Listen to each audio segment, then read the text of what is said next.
Adelante, Katia. Buenas noches con todos, bienvenidos a esta nueva sesión el estudio de la Biblia. En esta ocasión vamos a empezar, como dice Manuel Pablo, ¿no? Todo el año vamos a estar con Pablo y en esta ocasión vamos a conocer un poco más de Pablo, del gran Pablo, el apóstol de los gentiles.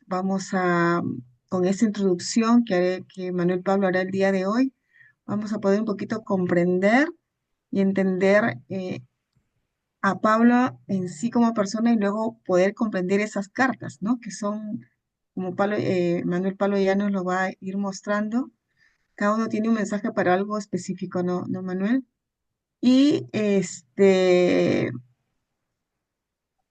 vamos a poder nosotros, como dice Manuel, unos ejercicios que él quiere plantear para poder identificar en qué carta estamos, ¿no? Para este, nosotros también enriquecernos bastante de eso y tener un conocimiento más fuerte, más conciso. Pero vamos a ponernos como siempre en presencia del Señor para que sea Él el que, de la mano de Manuel Pablo unido a nosotros, con su Santo Espíritu, podamos escudriñar la palabra de Dios. Entonces, ¿alguien desea leer la oración que está acá en la pantalla? Es bienvenido. Si no, lo leo yo, no hay problema. En el nombre del Padre, del Hijo, del Espíritu Santo. Amén. Bendito sea, Señor, porque quisiste que tu palabra viva y eterna se conservara por escrito en los libros sagrados del pueblo de Israel y de la iglesia primitiva.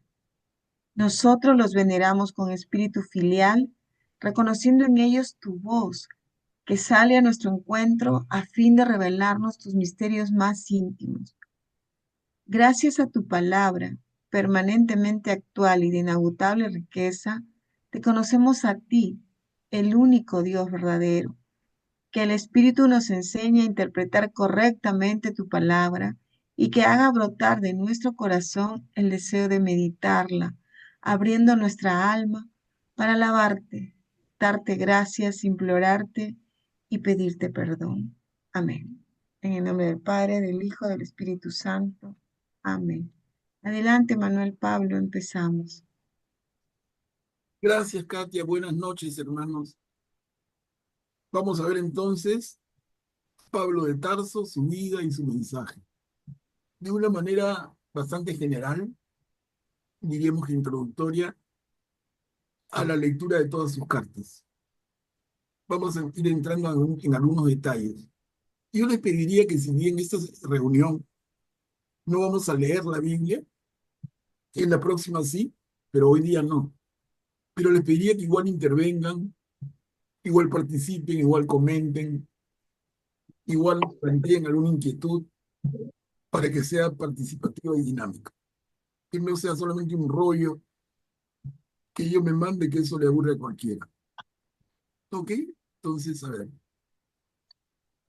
empecemos por esta primera diapositiva. ¿Quién es Pablo? De Pablo conocemos bastante, pero no sé qué tanto.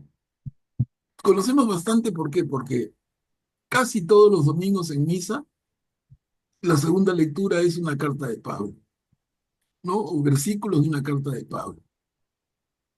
Entonces, conocemos de Pablo, leemos Pablo a los romanos, Pablo a los corintios, Pablo a los gálatas, Pablo a los efesios, y así, ¿no? En varias películas. Entonces tenemos un conocimiento que nos acerca a Pablo, pero que a la vez de repente no nos da una claridad total. ¿Qué cosas sabemos de Pablo? Si a alguien le preguntan en frío, ¿qué es lo más grande que hizo Pablo en su vida? Uno diría escribir cartas, ¿no? Tremenda cantidad de cartas. Pablo, que era un escritor, se sentaba a escribir y escribir y se dedicó a escribir. Vamos a ver que no.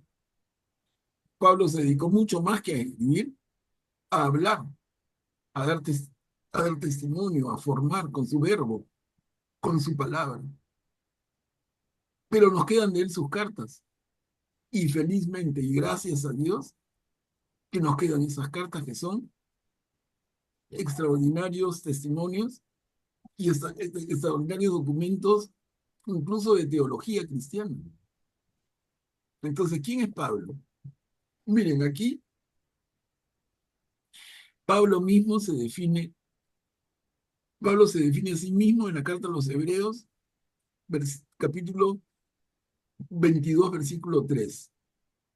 ¿Quién me ayuda a leer este parrafito? Son palabras de Pablo. ¿Quién es Pablo?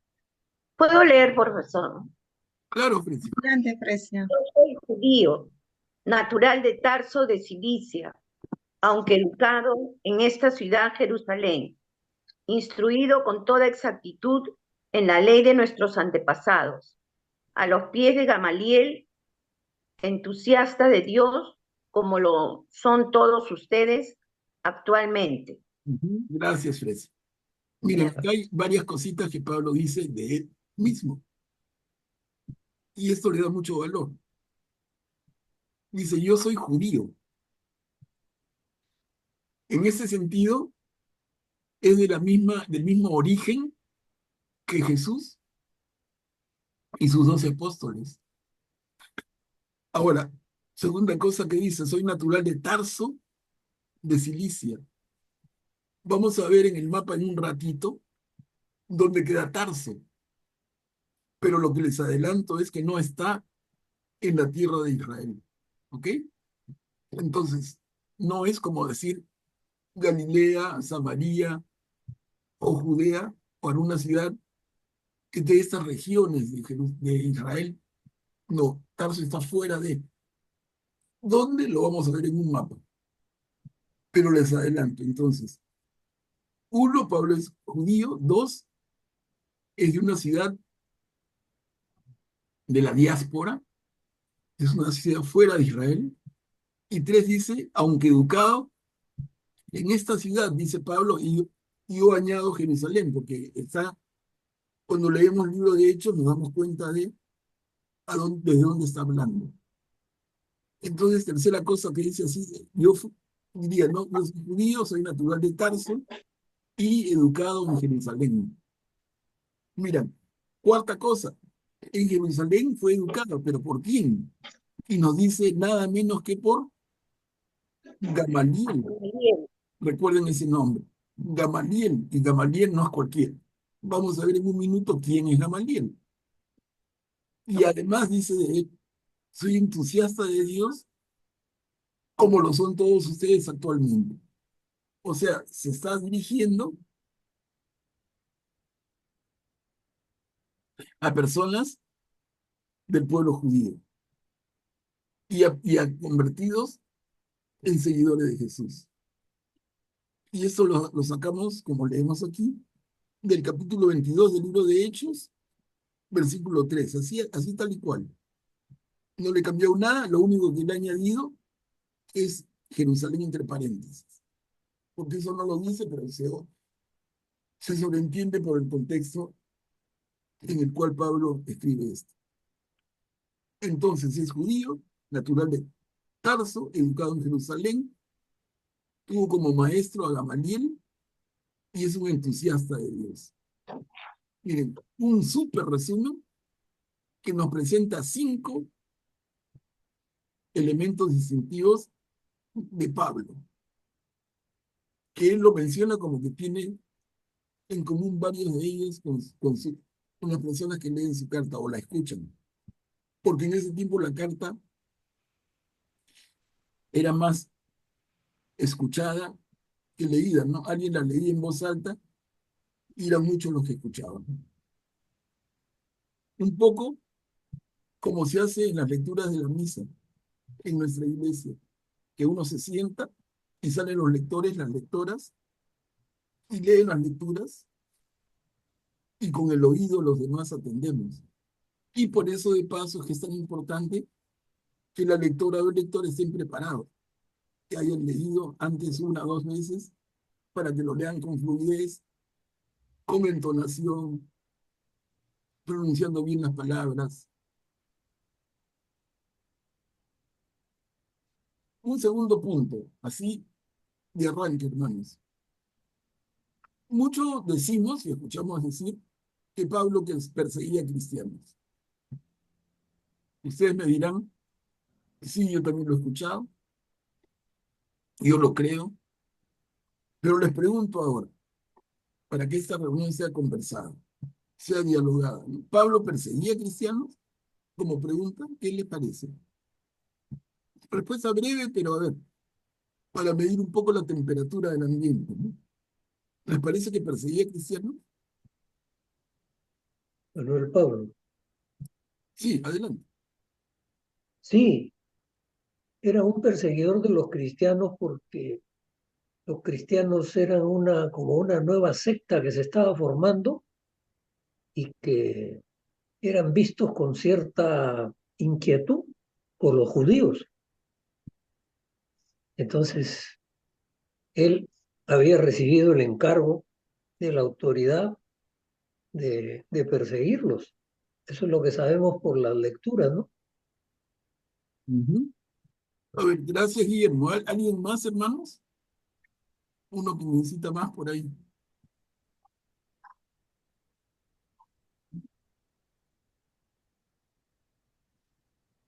Era, aparte, era asiduo, perseguidor, es decir, era por un tiempo antes de su conversión, su meta era básicamente perseguir a cristianos y lo hacía de una manera con mucha fuerza y sin piedad. Uh-huh. Ya, Julie, tenemos entonces dos opiniones valiosas, la de Guillermo y la de Julie.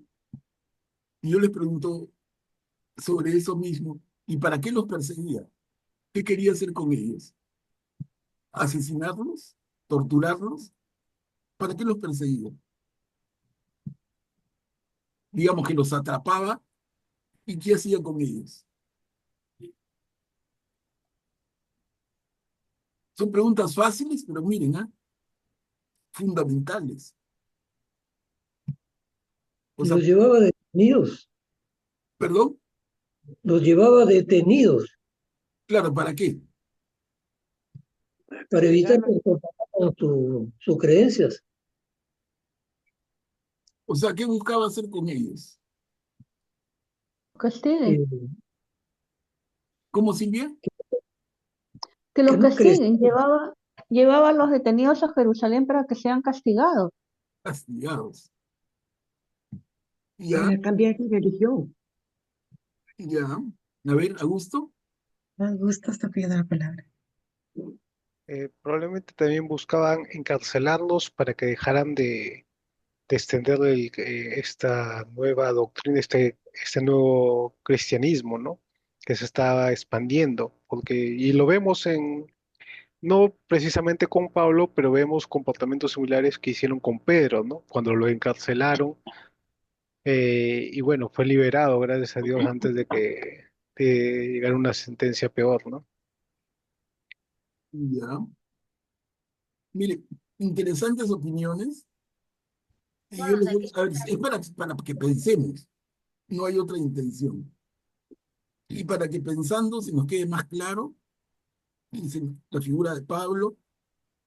Pero yo les digo entonces, entrando a elaborar una respuesta. Número uno, cuando Pablo actuaba de esta manera, ¿habían cristianos? Hermanos, la respuesta es un no rotundo, grandazo. No, no había ni un cristiano en época de que Pablo hacía esto. ¿Quiénes eran estos a los que Pablo, entre comillas, perseguía? Eran judíos. Entonces Pablo no perseguía cristianos, Pablo perseguía judíos, judíos que Pablo consideraba confundidos. Miren la mentalidad de Pablo. Pablo, vamos a conocer un poco más de él en detalle, pero Pablo es un fariseo absolutamente preparado. Y se sabe de la A a la Z, todo el abecedario, perfecto. Se sabe toda la ley judía completa. La interpreta al revés y al derecho. Y Pablo, en ese celo enorme que tiene, en esa fuerza que nunca pierde, él va contra aquellos hermanos judíos, digo hermanos de él, ¿no? Hermanos judíos que no entienden la fe, que se salen de lo establecido.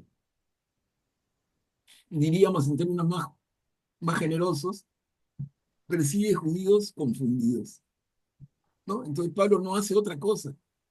No es que se va contra otra gente y se declara enemigo. Pablo va contra judíos que se han confundido en su fe. Y él ve que estos seguidores de Jesús, que en un primer momento no se llamaban cristianos, le decían los seguidores del camino, así se les conocía, los seguidores del camino. Entonces Pablo iba contra estos judíos que seguían el camino de Jesús y quería traerlos al orden. ¿Y para qué cuál era su pretensión al atraparlos? Y si fuera infraganti, mejor. ¿Cuál era su intención? Reeducarlos, traerlos al orden. Reeducarlos en la fe, no castigarlos, no torturarlos ni asesinarlos, aunque algunas excepciones pueden haber, como el caso de Esteban, que vamos a hablar seguro. Pero la intención de Pablo es traer al orden a esos hermanos suyos y reeducarlos, aclararles la mente, aclararles esas ideas confundidas que tienen y que se vuelvan al camino de la rectitud y de la ley de Moisés y vivan como auténticos judíos, ¿no? Entonces, a ver, hasta ahí, bueno, sin entrar en lo siguiente, pero no sé si con esto que les digo, creo que no se contradice con lo que ustedes han dicho, pero aclara más, ¿no? Es un tema bien interesante. Pablo perseguía cristianos, número uno, entonces, oye, si no hay cristianos todavía, los cristianos van a ser ese grupo mucho después. Segundo, él es judío y va a corregir a judíos que él considera en su celo por la fe, él considera confundidos. Tú eres un hermano mío y no entiendes nada, estás confundido. Y te voy a tratar yo de corregir, de reencauzar, de darte la verdadera doctrina. Si tú no eres judío, no me importas. Pero si tú eres judío, no te confundas. Eso es un poco lo que les trato de decir, complementando lo que ustedes pensaron. Miren, decimos en la tercera viñeta que Pablo es el personaje del Nuevo Testamento del que tenemos más información directa. Y eso sin lugar a dudas. Tenemos varios escritos de su puño y letra, sus cartas, además del libro de Hechos de los Apóstoles. El libro de Hechos de los Apóstoles, que lo vamos a ver después en esta maratón que estamos haciendo del Nuevo Testamento, el libro de Hechos de los Apóstoles contiene por lo menos la mitad de los capítulos referidos a Pablo y la otra mitad a Pedro. O sea, el libro de Hechos es Pedro, mitad, Pablo, la otra mitad. Y tenemos entonces, imagínense, mitad del extenso libro de Hechos sobre Pablo y las cartas de Pablo en las cuales él habla mucho de él mismo. Y por eso decimos que es el personaje del Nuevo Testamento del que tenemos más información directa. Es muy interesante conocerlo. Bueno, como todo ser humano, Pablo tiene virtudes y defectos. Y entre sus virtudes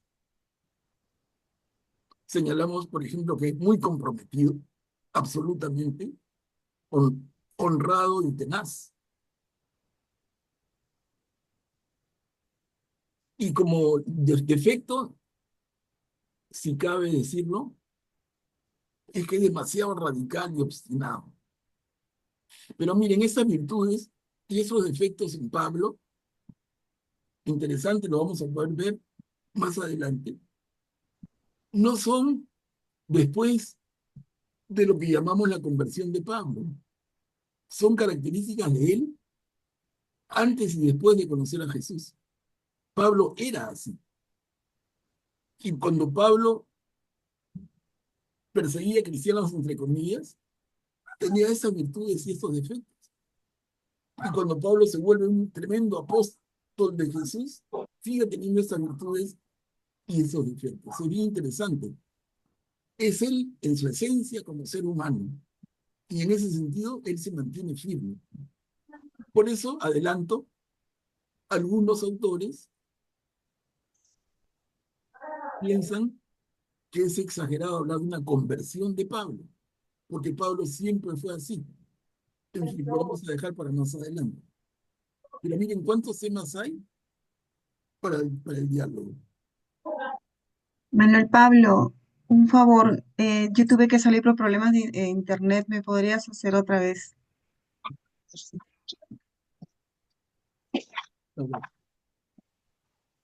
Discúlpame, pero no fue mi intención.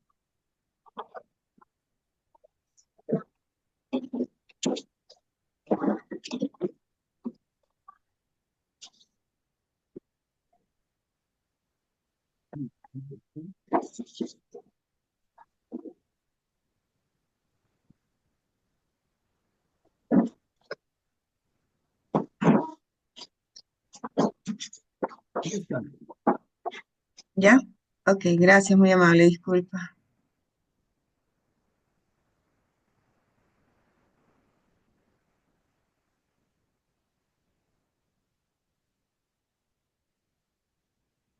Entonces tenemos aquí a Pablo.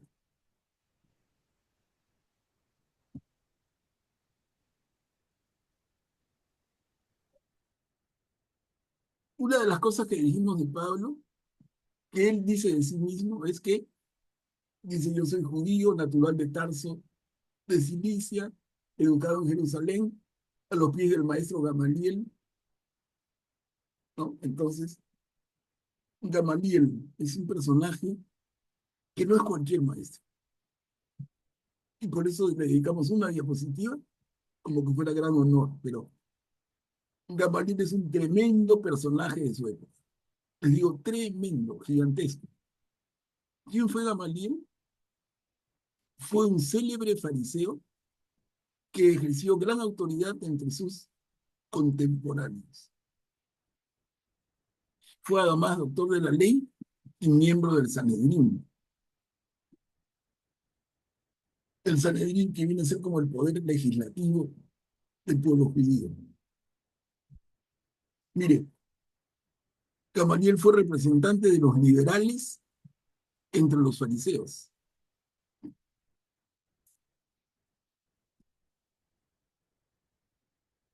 Su abuelo fue Hillel, fundador de una escuela opuesta a la de Shammai. Acá hago un pequeño alto y le digo, no, hablamos de dos generaciones antes que Gamaliel, tenemos a los fariseos y tenemos dos grandes corrientes, aunque realmente es simplificar demasiado el reducirlos a los fariseos a dos corrientes. Pero por entender mejor, se dice, hay un ala liberal y un ala conservadora. Siempre es así, ¿no? Ahora en el Vaticano, al Papa lo ponen los críticos en el ala liberal y se ven claramente las posiciones conservadoras. Siempre pasa, ¿no? En los Estados Unidos, los conservadores, con su representante Donald Trump, y los liberales, que venían a ser los demócratas. Entonces, en todas partes hay como esas dos fuerzas, esas dos tendencias.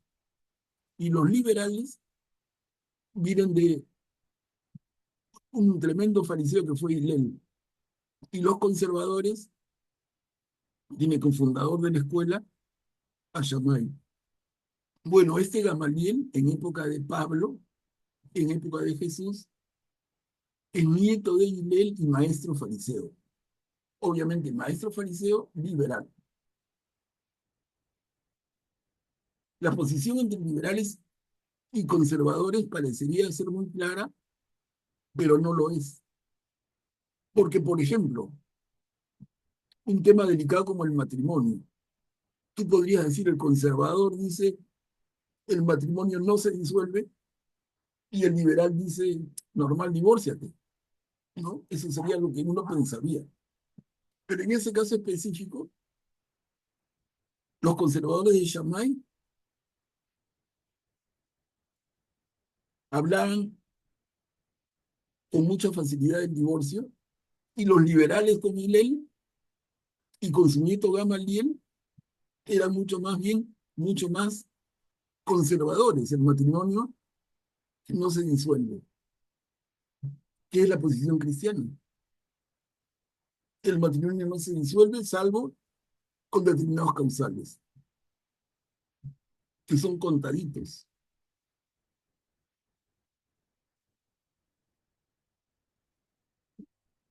Entonces, Pablo, al ser formado por Gamaliel, es de esta escuela liberal entre los fariseos.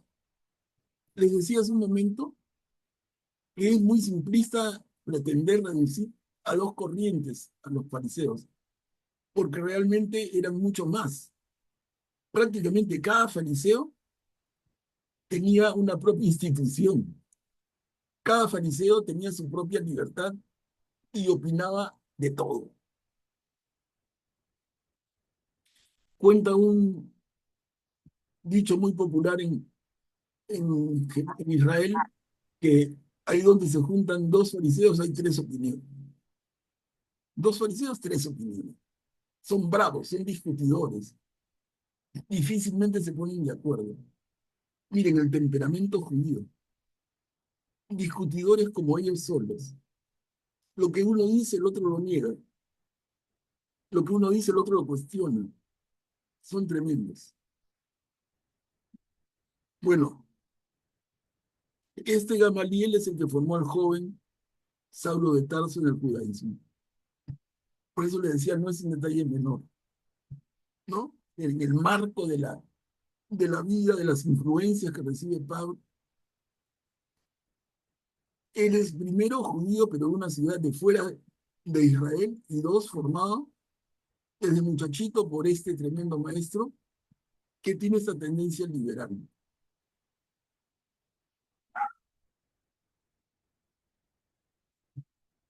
Bueno, y entramos a otro punto delicado, la conversión de Pablo.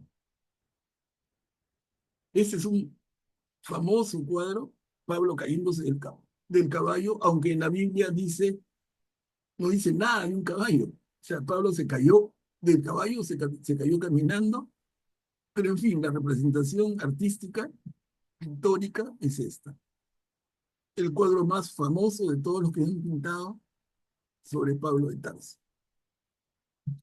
Sobre su conversión, Pablo mismo lo cuenta en el libro de Hechos, capítulo 22, versículos del 6 al 21. ¿Quién me puede ayudar a leer? Les pregunto todo, miren. ¿Quién puede leerlo, por favor? Inicia a leer. ¿Puedo leer? Adelante, Silvia. La conversión de Pablo. Esto lo cuenta el mismo Pablo. Él había conseguido el mandato de las autoridades judías de perseguir a los cristianos de Damasco.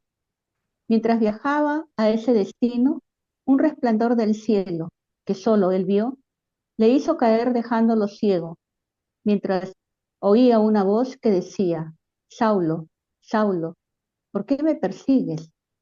Tras esta fuerte vivencia, Pablo se encuentra en Damasco con Ananías, quien le impone las manos en nombre de Jesús, lo que le devuelve la vista. Reflexión: ¿podemos hablar de una real conversión de Pablo? Gracias, Silvia. Entonces, hermanas, hermanos, lo que trato de hacerlos pensar, porque no se trata de generar confusión, pero no, pensemos un poco, no nos hace mal.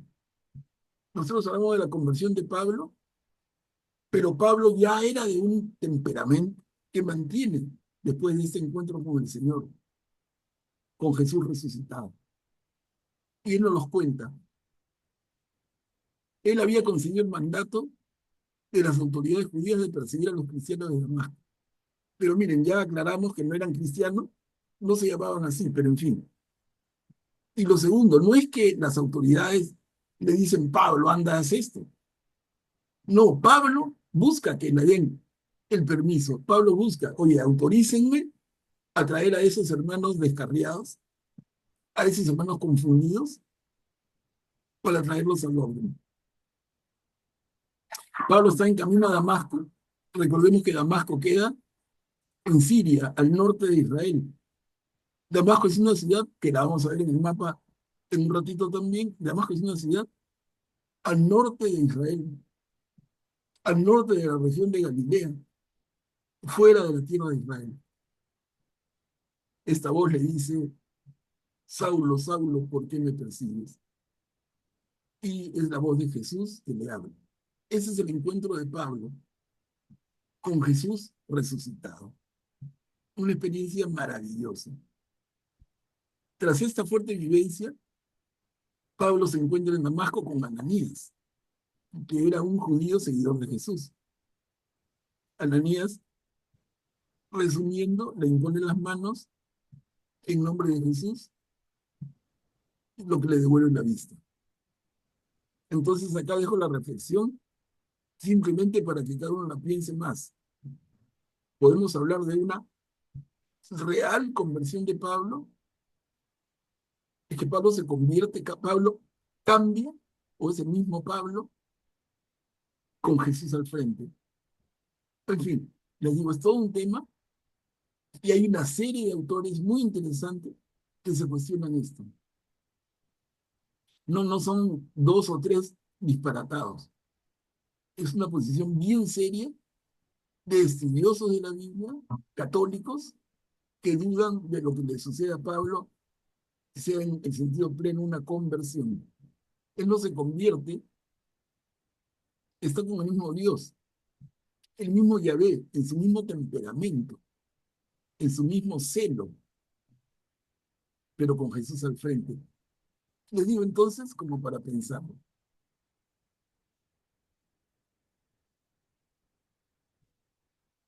Miren, en la vida de Pablo podemos notar hasta 4 fases. No es una vida lineal. Bueno, yo nací de chiquito, me bautizaron, siempre iba a misa con mis abuelitos, con mis papás. Luego hice mi vida católica y hasta el viejito. No, Pablo tiene una vida bien marcada. La primera fase es la que hemos visto de Pablo fariseo, de los judíos más estrictos, de los judíos más observantes, con los 613 preceptos famosos del judaísmo, de lo que llamaban la ley de Moisés. Luego tenemos a un Pablo, seguidor de Jesús.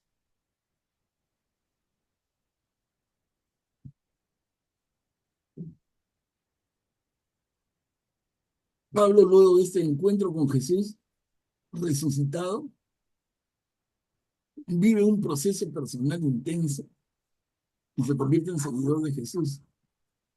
Y luego, y lo vamos a ver en sus cartas, tiene una tercera fase que es un misionero independiente. ¿En qué sentido digo esto? En el sentido de que él no anda con los otros 12 apóstoles, él anda solo o acompañado de algún seguidor suyo, pero no con los apóstoles mismos. Los apóstoles se concentran en Jerusalén y Pablo sale a otros territorios. En ese sentido, un misionero independiente de los apóstoles. Y finalmente, una cuarta fase de Pablo en Roma. Pablo en el cautiverio en Roma. ¿No? Entonces son 4 fases que vamos a poder ir notando. Pero es interesante tener este tipo de esquema, porque yo les digo, cuando Pablo escribe una u otra de sus cartas, ¿en qué fase está? ¿Es un Pablo fariseo? No. No, casi todas las cartas van por el lado de un Pablo que es un misionero independiente, independiente de los apóstoles, pero que luego va a tener mucho contacto. Inicialmente no. Entonces, estos son detalles como para que tengan en cuenta cuando vayamos viendo las cartas mismas. Miren, en esta diapositiva les presento entre la conversión y la predicación. Esto es un texto que he armado a partir de los capítulos 1 y 2 de la primera carta a los Corintios. Pero resume muy bien, y otra vez, dicho por el mismo Pablo, esto que pasa en él, entre, entre el encuentro con Jesús resucitado, camino a Damasco, y que Pablo sale a predicar. ¿Es que es un instante o es más que un instante? Es bien interesante, miren. Yo digo, me convertí y al día siguiente estoy predicando. ¿Es así en Pablo? Vamos a ver que no. Entre su conversión y su predicación hay un proceso que él mismo vive intensamente. A ver, ¿quién puede leer, por favor, esto?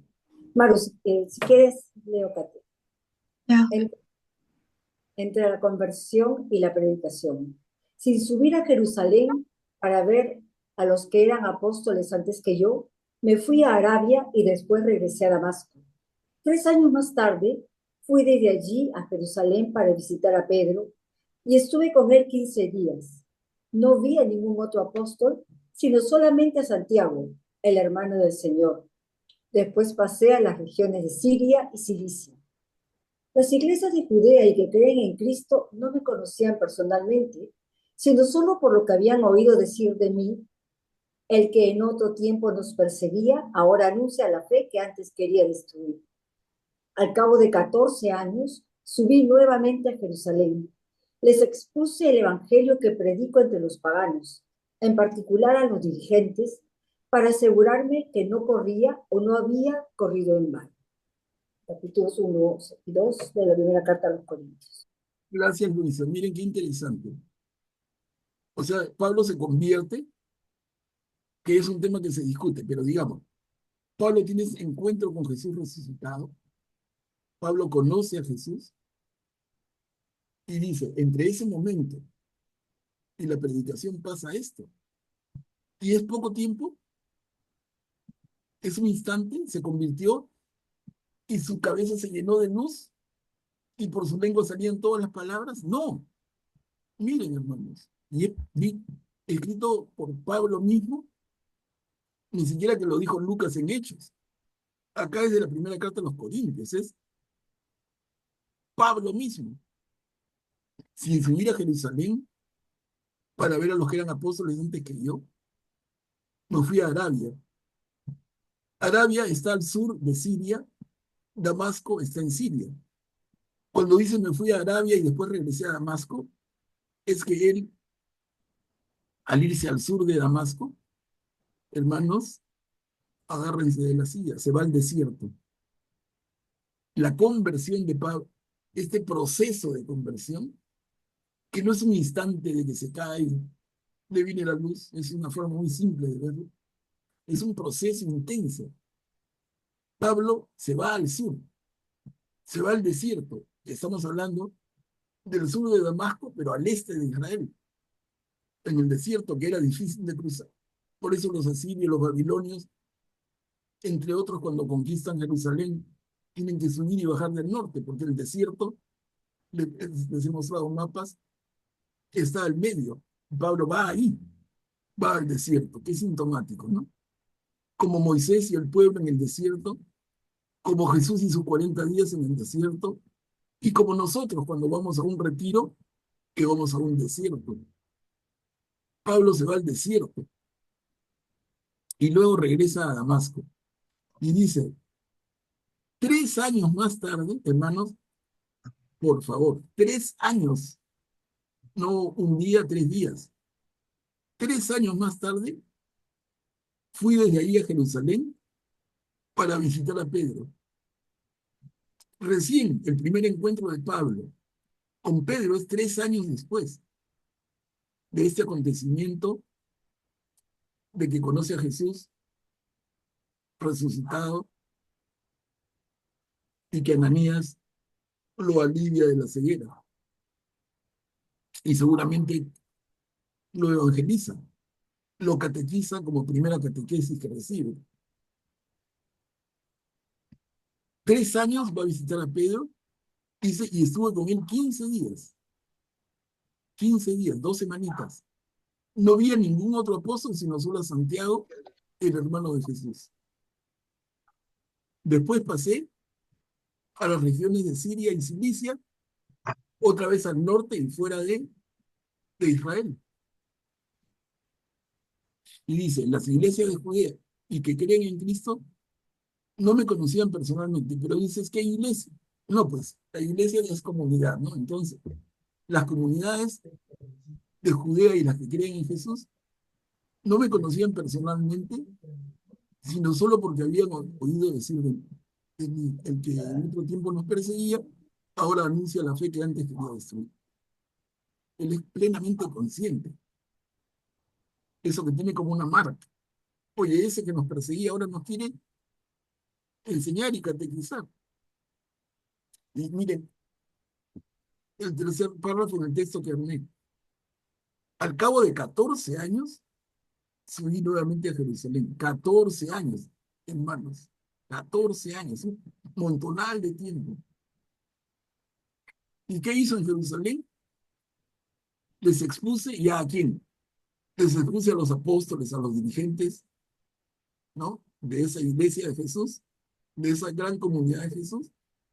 Después de 14 años, regreso a Jerusalén y expuse el evangelio que predico entre los paganos, para asegurarme que no corría o no había corrido en vano. O sea, Pablo quiere comprobar que lo que él enseña sobre Jesús es correcto. Él quiere que los apóstoles y los dirigentes le digan, Pablo, estás hablando bien. Pero no es inmediatamente, miren. Por eso me detengo aquí y los invito a leerlo y a releerlo 100 veces. La conversión de Pablo no es, me caigo y se me ilumina el cerebro. Miren todo lo que pasa. 3 años, un tiempo en el desierto, luego 14 años, y me reúno con los apóstoles. Les digo, esto no es invento mío para nada. Ese tema merece la mayor seriedad y por eso les digo de dónde lo saco. No, no son disparates. Lo que pasa es que como leemos rápido, o a veces no leemos, sino el versículo que estamos buscando, estos detalles se nos van. Pero miren, acá hay un proceso, lo que llamamos, en términos modernos, en ingeniería, ¿no? En ingeniería, en negocios, los procesos. Acá hay un proceso de conversión. No es un instante. Otra vez para que reflexionen. A ver, Katia, no sé, estoy hablando mucho. No sé si alguien quiere intervenir. No, no, no. Yo creo que todos estamos atentos, ¿no? Viendo todo, escuchando. De verdad que todo esto es novedoso para reflexionar, ¿no? Uno tiene una imagen de Pablo, pero acá Miren, estamos. acá les presento esta parte del mundo que le llamamos el mundo de Pablo. Y si lo miran atentamente, hay un eje que es el mar Mediterráneo. Al norte, lo que es la actual Europa y Turquía, luego bajando sobre el margen derecho del mar Mediterráneo, está lo que es Siria, el actual Líbano, el actual Israel, y en la parte de abajo, en lo que limita con el mar Mediterráneo, por el sur del mar Mediterráneo está Arabia, ¿no? Está Egipto, y etcétera. Pero vamos viéndolo con más detalle. Miren, en el cuadradito rojo les marco Tarso. El mapa está chiquito, Pero luego ustedes ubíquenlo, chequenlo en su Biblia, con mapas con más tamaño. Pero miren la ubicación. Miren dónde está Tarso. Ahí nació Pablo. Y ahí se crió y ahí es su familia. Y luego nos dice que fue a Jerusalén a estudiar, a formarse. Y Jerusalén está acá abajo. Ese es Israel, el cuadradito rojo. Cuando yo les decía, Tarso está fuera de la tierra de Israel, está fuera y bien fuera. Miren, voy a regresar nada más. Miren, Tarso y la tierra de Israel y Jerusalén al medio. ¿Ok? Hasta ahí vamos. Ahora, Damasco. Pablo iba camino a Damasco. En el cuadradito rojo ahora está Damasco, una ciudad de lo que es ahora Siria, que también era Siria en esa época. No Asiria es otra, es un imperio, sino Siria. ¿No? Entonces, Pablo iba camino a Damasco, que está al norte de Israel, saliendo, ya es un territorio fuera de Israel, cuando tiene este encuentro con el Señor resucitado. Y de ahí subimos con el cuadradito rojo al territorio grande de lo que es la actual Turquía. Todo este, voy a marcarlo ahora, si pudiera verse con la flecha, pero toda esta panzota es lo que llamaban los romanos que dominaban el mundo en tiempo de Jesús, el Asia Menor, la provincia de Asia, que llamaban. Y esta provincia de Asia, acá Pablo se concentra primero en ese círculo rojo, que marca la zona de Galacia. Miren, luego salto hasta acá, el cuadradito rojo, y ya estamos en Grecia, en la ciudad de Corinto. Y ahí es donde Pablo escribe su famosa, les escribe, ¿no? La famosa carta a los Corintios. Luego, el cuadradito lo muevo para el otro lado, otra vez en territorio de la actual Turquía, y Pablo está en Éfeso, lugar de residencia de Juan el apóstol, de la Virgen María, tremendo centro del cristianismo en su primera etapa. Ahí está Colosas, que inspira la carta a los colosenses, y así, ¿no? Y finalmente, en este resumido esquema gráfico, tenemos a Pablo en Roma, donde está el cuadradito rojo ahora. Miren, voy a volver a moverlo todo. Ahí. Parte Pablo de ahí. Pablo nace en Tarso, ahí tiene su juventud. Luego va a Jerusalén, ahí se forma. Luego en Damasco, que conoce a Jesús resucitado.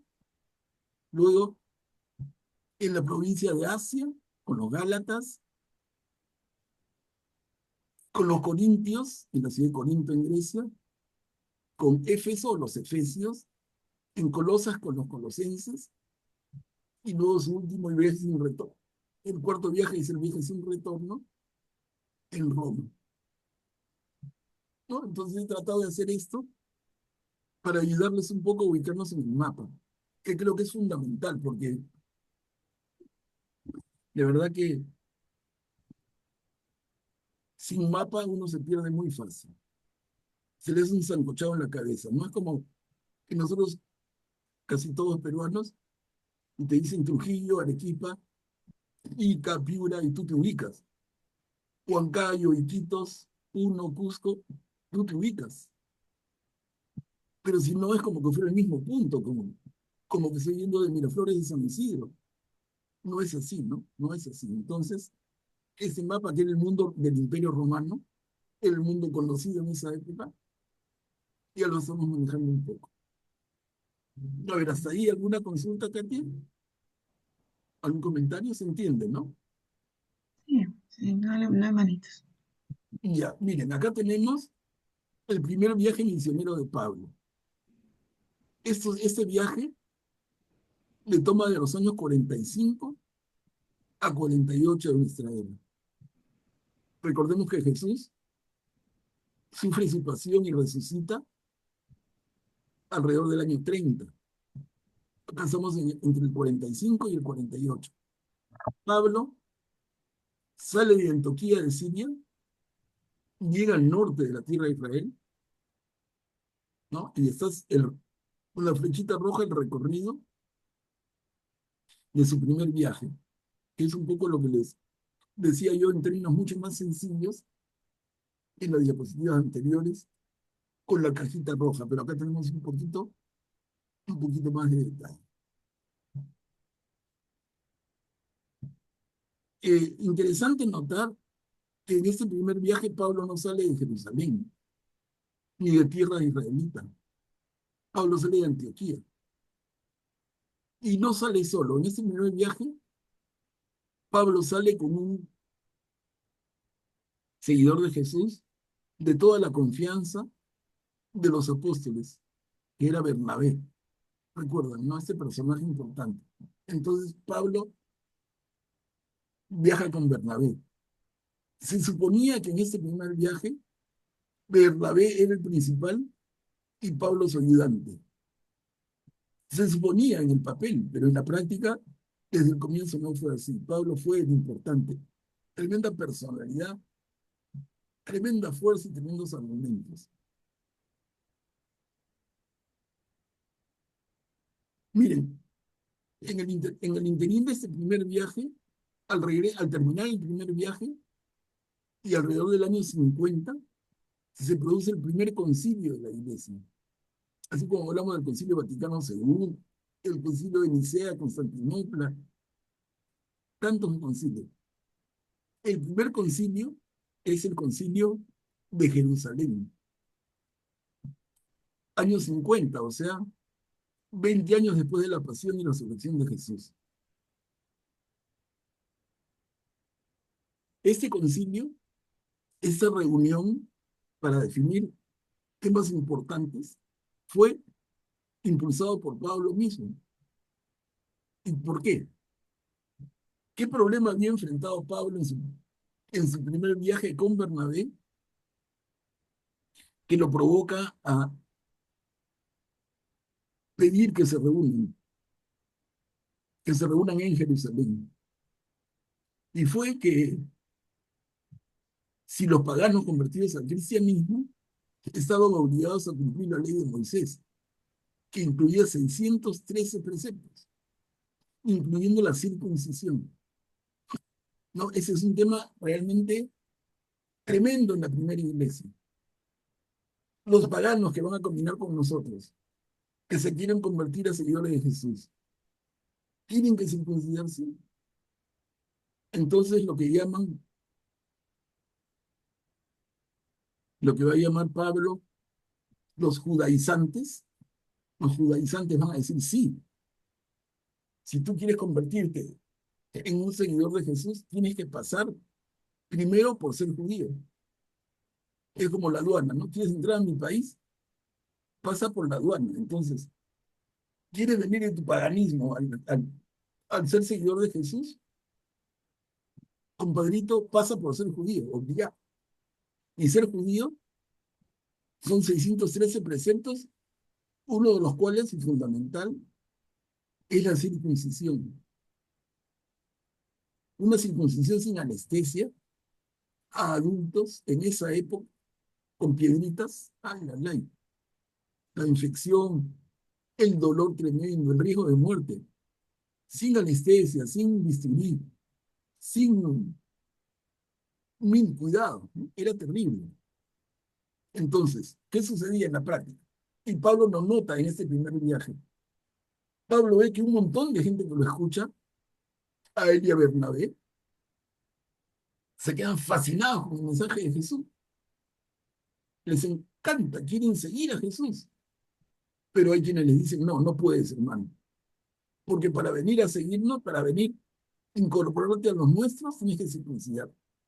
Y Pablo lo piensa mucho y dice, ¿por qué? Miren, tremenda posición revolucionaria de Pablo. tremenda posición dura, radical. ¿Por qué tienen que circuncidarse? Eso limita a muchos que por miedo a ese castigo físico se quedan fuera. Entonces lo que había en esa época era que en las sinagogas estaban cuando habían reuniones presididas por Pablo, por Bernabé, estaban los judíos en las primeras bancas y en el medio estaban los convertidos al judaísmo, que querían seguir a Jesús, y en la puerta se quedaban los que les encantaba Jesús, pero no habían sido circuncidados. Y Pablo dice, ¿por qué tienen que quedarse en la puerta? ¿Por qué no los consideran parte de nosotros? Si de corazón lo son. Y entonces esto es lo que mueve a Pablo, con la tremenda fuerza que les digo tenía, a convocar a los apóstoles en Jerusalén en el año 50 para discutir de la manera más abierta si los hermanos paganos tenían que circuncidarse o podían entrar de fe, declarando su fe en Jesús. Bueno, después de discusiones bien ácidas, se convino que para que los paganos convertidos a seguidores de Jesús sean aceptados como tales, tendrían que conservar lo que se llama las 7 leyes de Noé. Miren, aquí más de uno de ustedes se puede sorprender. ¿Cómo no serían los 10 mandamientos? ¿No? Tú dirías, mire, pero para Pablo, tremendo joven, 10 mandamientos, no. Él dice, lo que deben cumplir no son 10 mandamientos de Moisés, sino las 7 leyes de Noé. Y Noé es un personaje muy anterior a Moisés. Moisés es el que marca la liberación de los hebreos en Egipto. Pero Noé, muchísimo tiempo antes, es el que está superando el diluvio con el arca y todo este episodio. Mucho antes.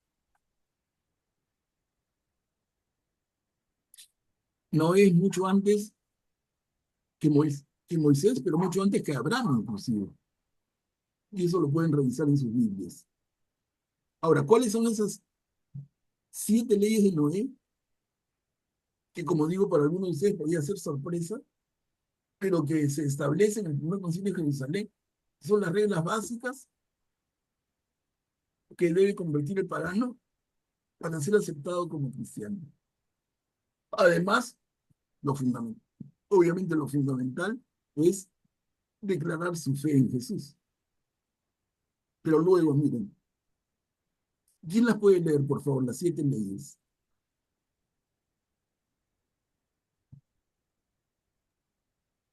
Las leo yo. Sí. Solo las 7 leyes, ¿no? No adorar ídolos, no blasfemar, no cometer pecados de índole sexual, no robar, no asesinar, no comer la carne de un animal vivo, establecer cortes de justicia para implementar el cumplimiento de dichas leyes. Gracias, Silvia. Miren, las 7 leyes de Noé, les digo, muy anteriores a Moisés y también muy anteriores al propio Abraham. No adorar ídolos, no caer en idolatría, no blasfemar, que implica no mentir y no hablar mal de otros, no cometer pecados de índole sexual, no robar, no asesinar. Esa sexta ley puede llamar la atención. No comer la carne de un animal vivo. Tú dices, ¿cómo un animal vivo? ¿A qué se refiere? Pero así está, ¿no? Pero ¿a qué se refiere? A algo que luego se va a rescatar más claro en los preceptos de Moisés. Y es que no se coma la carne de un animal con su sangre. ¿Por qué? Porque para el judío, en su mirada del mundo, para el judío, la sangre de un animal es su vida. Y por eso se separa la carne de la sangre. Y en Jesús mismo se separa el cuerpo de Cristo y la sangre de Cristo. Y se consagra el pan y el vino. Miren, esa separación que es tan linda y tan llena de significado para nosotros, hermanos, pero tiene un origen en estas ideas, tan antiguas como Noé. El animal tiene un cuerpo que es su ser íntegro y tiene sangre que es su vida.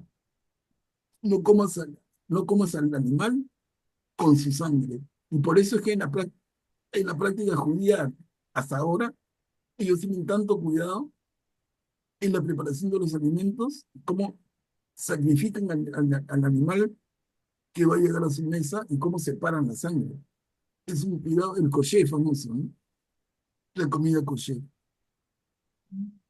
Bueno, y la séptima, le dio Silvia, establecer cortes de justicia para implementar el cumplimiento de dichas leyes. Y como decimos en el título de esta viñeta, los paganos convertidos tenían que cumplir con estas 7 leyes y eso era suficiente, partiendo de que aceptaban a Jesús como el Mesías. Eso está fuera de discusión. Este tema se discutió porque los más judíos querían no, que sigan las 613 preceptos, entre ellos que se circunciden. Y Pablo dice no, que sean los 7 contra 613, y finalmente Pablo se impone. ¿Y qué consigue? Una tremenda revolución. Se puede imaginar inmediatamente que esto se aceptó en Jerusalén, la cantidad de cristianos que se sumaron al día siguiente nada más, todos esos que se quedaban en la puerta en la asamblea podían entrar. Entonces, lo que al principio parecía como que entre todos los judíos convertidos se metían algunos para... La proporción fue creciendo tanto y al final el cristianismo se convirtió en un montón de paganos con algunos judíos convertidos. O sea, la cuestión cambió totalmente, ¿no? Sí, ¿me entienden? De un montón de judíos convertidos y unos cuantos paganos que se sumaban, la cantidad de paganos era tan grande que se dio la vuelta. Y por eso cuando hablamos, y Katia dijo bien al inicio, a Pablo se le conoce como el apóstol de los gentiles, el apóstol de los paganos. Y ahí está, ¿no? Él predicó en ciudades paganas, en el mundo pagano, y él consiguió que los miles y miles de paganos se incorporaran al cristianismo, que si no hubiera sido una pequeña secta del judaísmo nada más. Katia, ¿doy la palabra? Manuel, tengo acá una pregunta y luego le doy el pase a Guillermo, ¿sí? Como me escribieron hace un rato. Si Pablo era judío, ¿cómo es que dice que es ciudadano romano de nacimiento? Ese es un lindo tema. Pablo tenía 3, entre comillas, nacionalidades, ¿no? Uno es judío, porque es de familia judía. 2 es griego, de cultura griega. Y 3, ciudadano romano, porque todo apunta a que sus padres lograron la ciudadanía romana y entonces Pablo por herencia. En esa época, para ser ciudadano romano, un extranjero tenía que hacer una de 2 cosas fundamentalmente. O compraba su ciudadanía con dinero o con un servicio muy especial. Algo de esto hizo el padre de Pablo. La cuestión es que consiguió para su familia la ciudadanía romana. De todo derecho, ¿no? Entonces, cuando Pablo nace, es un romano, como decir, un pasaporte gringo, ¿no? Tiene green card, tiene nacionalidad y vota en Estados Unidos, 1. Pero 2, habla griego, que era la cultura del mundo de esa época y la manera de pensar del mundo. Y es judío. Son las 3 grandes influencias de Pablo. Gracias por la pregunta que permite reforzar esta idea, ¿no? Entonces Pablo es a la vez judío, griego y romano, por esa razón. Guillermo, adelante, puedes activar. Gracias, Katia. Manuel Pablo, en el Concilio de Jerusalén había dos, ¿cómo se puede decir? Dos temas que tenían que decidirse por uno de ellos.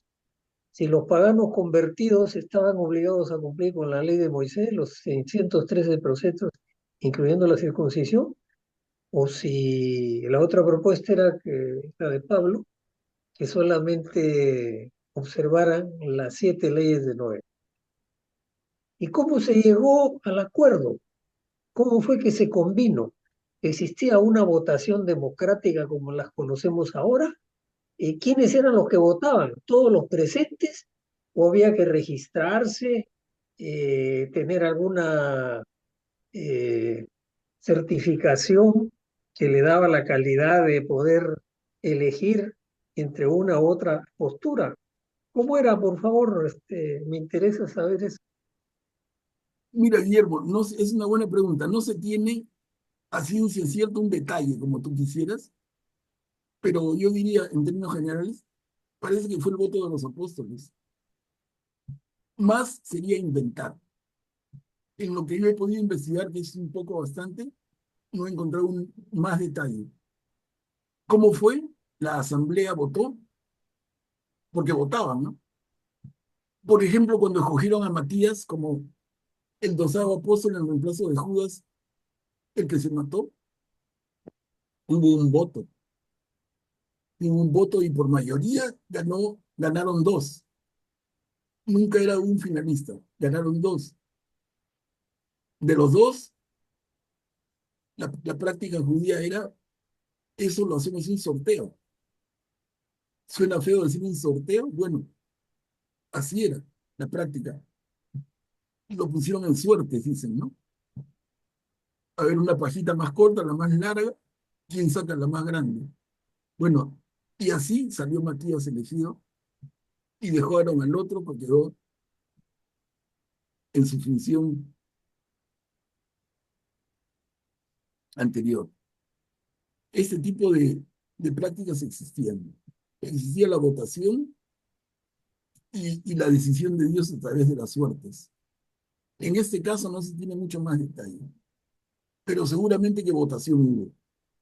De todas maneras, acá no había uno que dijera, yo soy Pedro, yo decido, no. Tenía que haber un consenso, un acuerdo, una mayoría de votos, y se griñan argumentos como para elegir al Papa ahora, ¿no? Uno y otro proceso hasta que llegan, hasta que sale el humo blanco. Pero les digo, el impacto de este proceso fue enorme, gigantesco, gigantesco, porque permitió, o digamos más que permitir, abrió las puertas al cristianismo, a todo el mundo pagano, que de hecho, si nos imaginamos el mundo, los judíos son como un granito de arena al lado de un océano de paganos. Imagínense abrir la puerta a los paganos. Ustedes aceptan a Jesús y son cristianos. Transformó la iglesia. Transformó la iglesia. De ser un pequeño grupo de judíos a ser una enorme masa de paganos convertidos.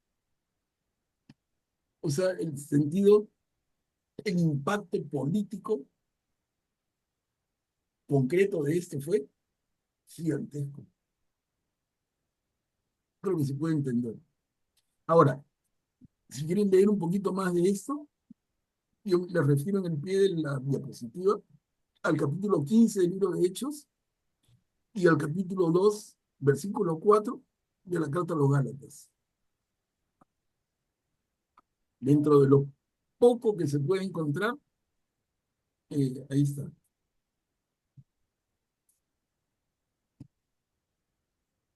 A ver.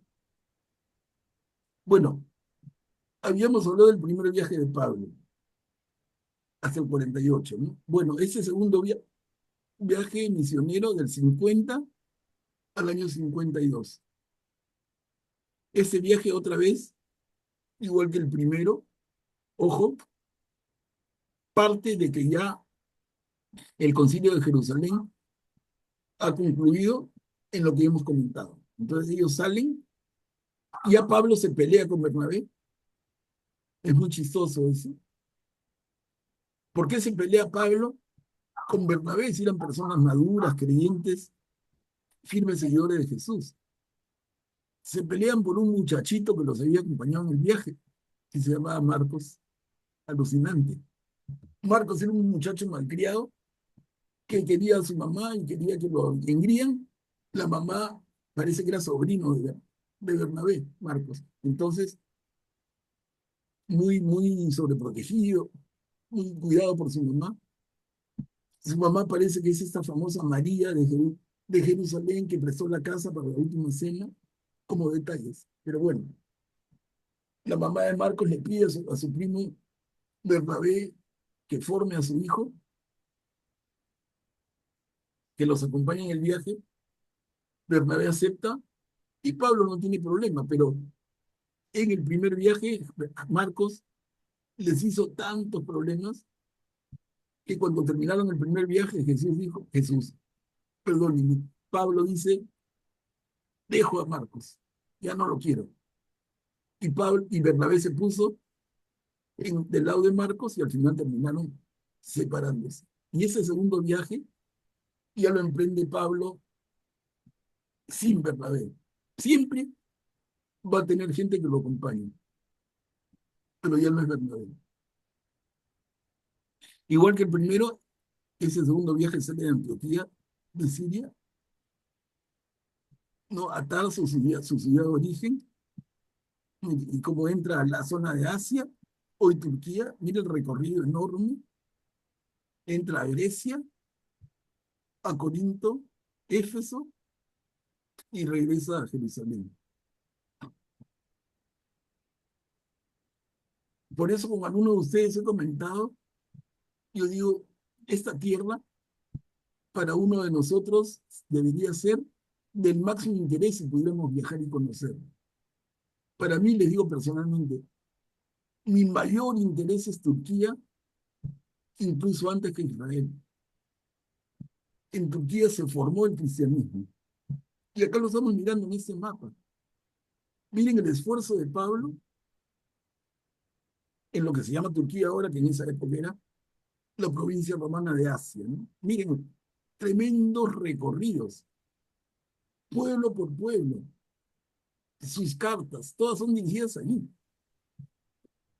No hay una carta de Pablo a Jerusalén o una carta de Pablo a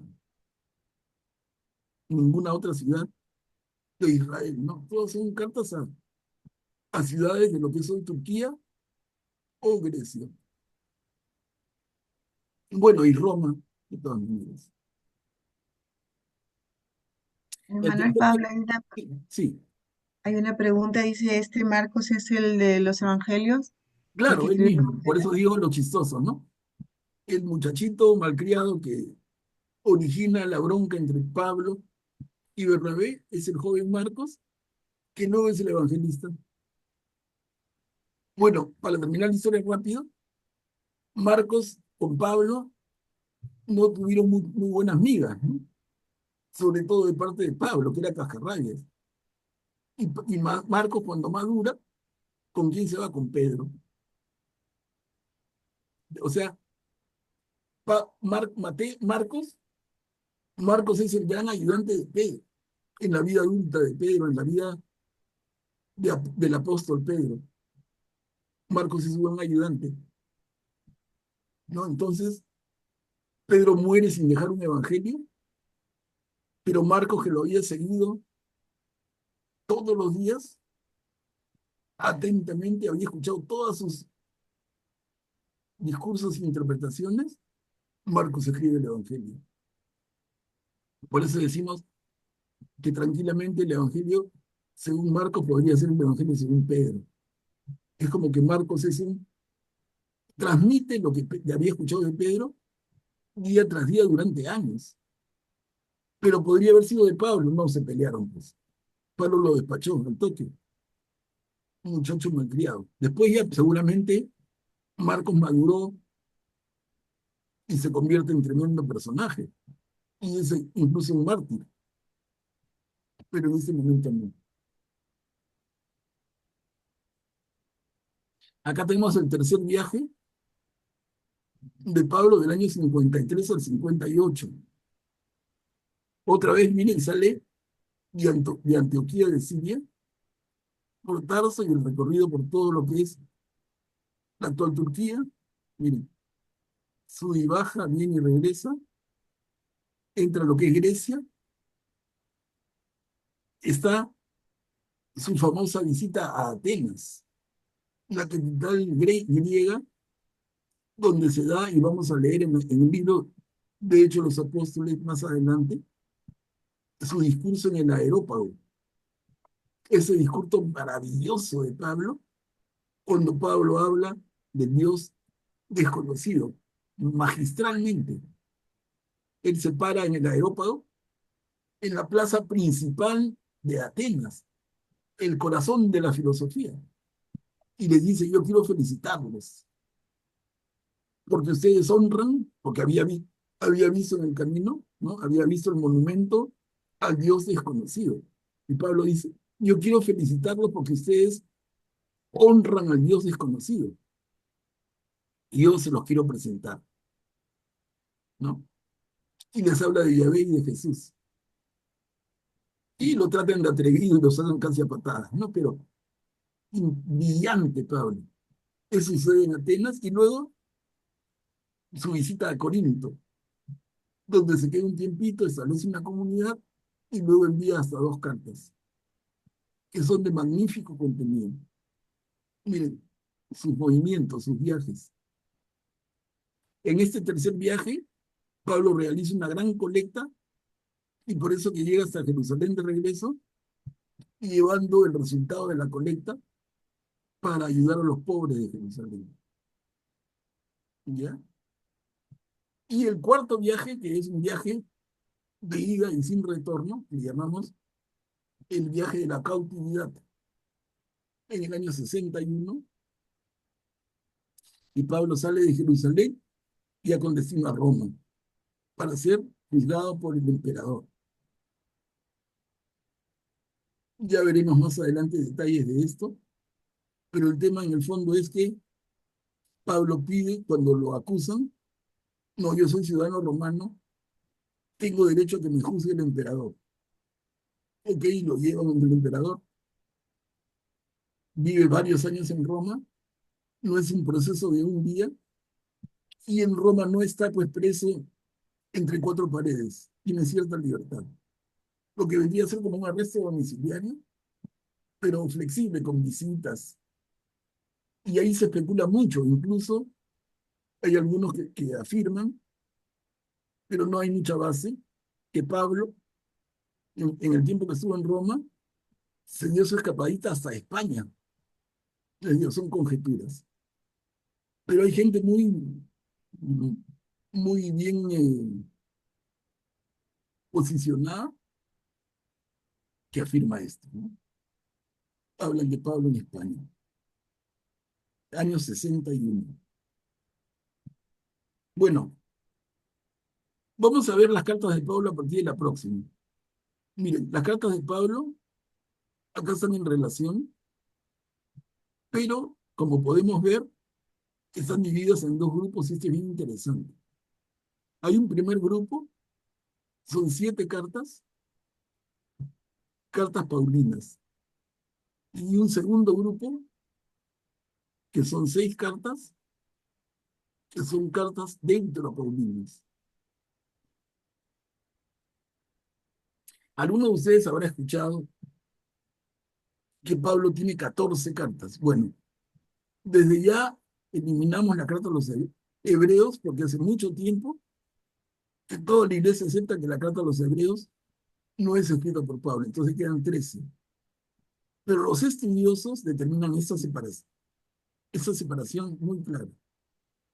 Las primeras 7 son cartas escritas o dictadas por el mismo Pablo, Y las segundas 6 son cartas de seguidores de Pablo, que tienen todo el espíritu, que no contradicen en nada su teología, pero no son de él. Por detalles que encuentran, son cartas posteriores, les digo, rigurosamente bien escritas, pero ya después de muerto Pablo. Pablo muere martirizado entre el año 64 y el año 67, igual que Pedro. Y las cartas de Paulinas, y todo indica que son posteriores. Entonces está, miren, la primera, el primer escrito de Pablo, y a la vez es el primer escrito del Nuevo Testamento.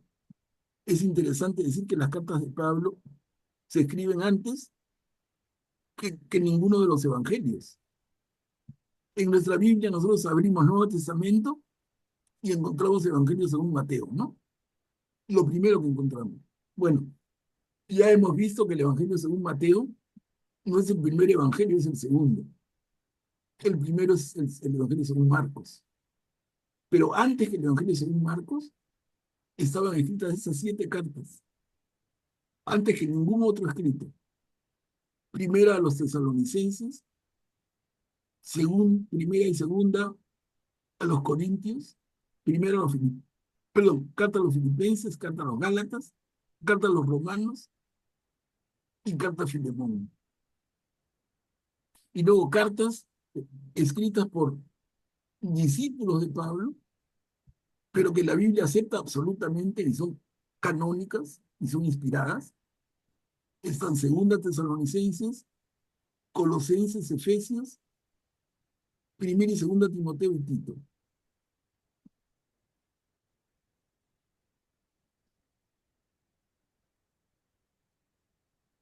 Vamos a verlas todas. En lo que viene a partir del próximo martes, vamos a ver una por una. Entre paréntesis de su derecha encuentran el orden en que están en la Biblia. Por ejemplo, Romanos, vemos que es 1, 2, 3, 4, 5, 6. Romanos es la 6ª carta en haber sido escrita en orden de tiempo. Y sin embargo, es la primera en el orden de la Biblia. Interesante, ¿no? La primera carta que escribe Pablo es la primera a los tesalonicenses y es la 8ª en el orden de la Biblia. Por eso les he puesto esa numeración, para que cuando repasen esto, lo vean con interés. Miren, les adelanto, esta sesión va a quedar grabada, pero a la vez les voy a compartir las diapositivas para que la puedan tener a la mano y leer, porque de verdad que es bastante información. Creo que eso puede ayudar bastante. Miren, acá les presento otra vez un tema en signo de interrogación. ¿Por qué escribir cartas? Hasta ahora estamos hablando de un Pablo absolutamente entregado a la causa de la evangelización, que recorre el mundo conocido, predicando y sufriendo amenazas, y sufriendo torturas, y sufriendo cárcel. Y de repente tenemos la imagen de un Pablo escritor. ¿Por qué escribe cartas Pablo? Y les comento brevemente. Pablo, como todo evangelizador, predica palabra, predica su ejemplo. Pero ¿qué sucede? Él, por ejemplo, hace un trabajo en Galacia o hace un trabajo en Corinto, forma una comunidad, se queda unos años con ellos y se da media vuelta porque él siente que tiene que seguir su camino trabajando más con otra gente. ¿Y qué sucede? Que las personas que dejen encargadas escriben y dicen Pablo. Los hermanos de Galacia, los hermanos de Corinto se han confundido. Después de que tú te fuiste, vino alguien que les contó otro cuento. Están confundidos. Y por eso es que Pablo hubiera tenido un avión privado, tomaba el avión y llegaba en un ratito, pero tenía que mandarse un viajezazo y no podía cortar el trabajo que estaba haciendo en otra ciudad, formando otra comunidad, entonces escribía cartas. Esa es la razón por la cual Pablo escribe cartas. O sea, Pablo ya estuvo en Galacia, Pablo ya evangelizó en Galacia, ya se retiró de Galacia para seguir su vida apostólica y le llegan noticias precisas de lo que los hermanos de la comunidad de Galacia se han confundido en tal o cual punto. Entonces, les escribe, pero no les escribe, como vamos a ver desde la próxima semana, no les escribe para explicarles toda la doctrina cristiana. Les escribe para aclarar los puntos en los cuales ellos tienen problemas. Y vamos a ver que los Gálatas o los Corintios o los filipenses, cada uno en sus dudas, con sus conflictos, con sus problemas. Entonces, con eso espero hermanos que quede claro. ¿Por qué escribe Pablo? ¿Por qué escribe cartas Pablo? ¿Por qué es un escritor premio Nobel? No. Es lo que tenemos más de él. Y como le decía al inicio, gracias a Dios. Pero Pablo necesita escribir cartas para aclarar las dudas que surgen en gente que había escuchado y había sido formada por él. Pero cuando él se retira, viene otro, les canta otro canto de sirena y los confunde. Ese es el tema. Bueno, vamos terminando. Miren, Pablo escribe sus cartas entre el año 45 y el año 64, muere martirizado en Roma entre el año 64 y 67, y hoy se estiman entre ese y ese año. Ya dijimos, sus cartas son los primeros escritos del Nuevo Testamento y son anteriores a todos los evangelios.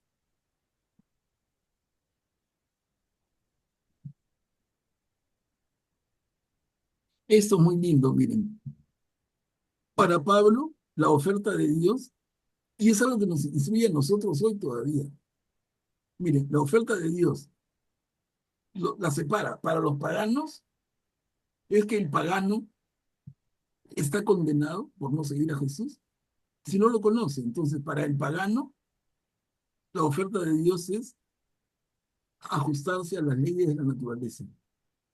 Para los judíos, es cumplir con la ley de Moisés. Pero para los cristianos es seguir a Cristo.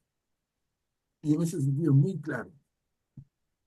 Entonces, ¿la salvación es solo para los cristianos? No. Miren lo que digo, no.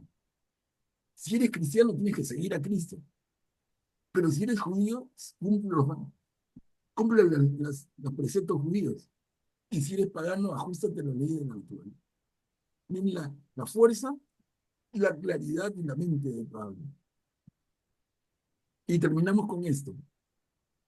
Ser cristiano para Pablo es ver a Cristo como la realización de la promesa de Dios que Dios le hizo a Abraham. Es aceptar que la ley es necesaria, pero no suficiente. Es aceptar que la salvación no se consigue con el simple esfuerzo personal. Es traducir nuestra fe en obras. Es vivir de acuerdo con el Evangelio. Es seguir a Cristo. Qué claro. Ser cristiano es seguir a Cristo. Miren, y acá compartimos el primer símbolo de los cristianos entre los cuales, con el cual nos distinguíamos. Alguien se encontraba con otro y para hacer una señal de que compartían la misma fe, se hacían el símbolo del pez. No sé si saben esa historia, ¿no? Ese pescadito, y en el medio tiene unas letras griegas, que se las pongo aquí para que lo puedan leer luego con calma, pero que significan la I, iota, Jesús, la G de Cristo, la teta de Eu, Dios, la Y de Hijo, la sigma S de Salvador. Entonces, ¿qué significa el pez? Significa Jesús, Cristo, Hijo de Dios, Salvador. Y el pescadito, si lo leemos en griego, que nosotros no sabemos griego, pero lo pueden confirmar, la palabra pez en griego se dice ichthys. Y ichthys es el acrónimo de Jesús, Cristo, Hijo de Dios, Salvador. Miren qué linda historia. Jesús, Cristo, Hijo de Dios, Salvador. La primera letra de cada palabra se junta y es ichthys. Y ichthys significa pez. Y por eso el primer símbolo cristiano fue el pez.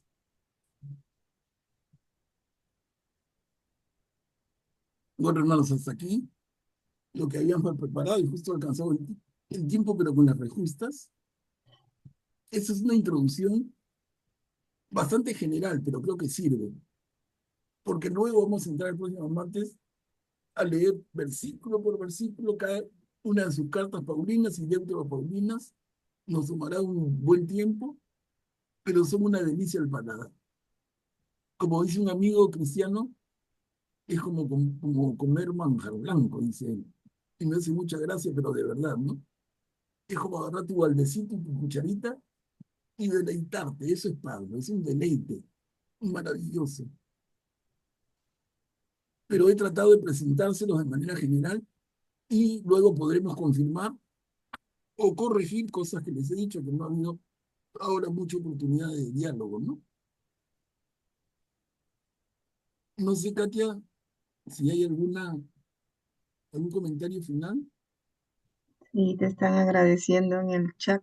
Muchísimas gracias, Manuel Pablo, por toda la información.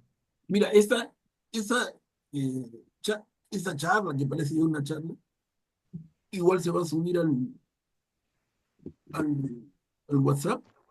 Y como les decía, también les voy a pasar en el grupo las diapositivas.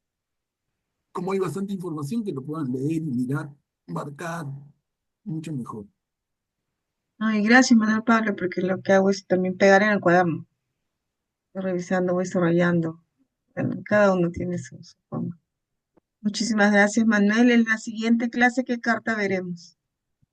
Gálatas. Gálatas. Entonces vayan revisando Gálatas, la introducción, todo para poder, En la revisión, Katia, yo les recomiendo, miren, recuerden lo que les digo, ¿no? Pablo escribe la carta a los Gálatas, que es lo primero que vamos a ver. Pablo ya estuvo en Galacia. Pablo ha estado algunos años y ya formó la comunidad y les ha dejado su sangre y su vida.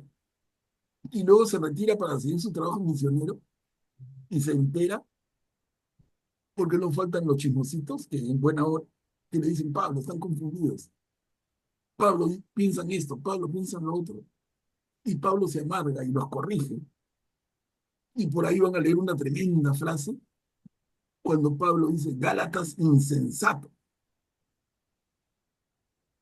Gálatas insensatos, como dicen, Gálatas burros, no entienden nada, porque se molestaba y se molestaba fuerte. Entonces, Gálatas insensatos. ¿A quién le puede decir así?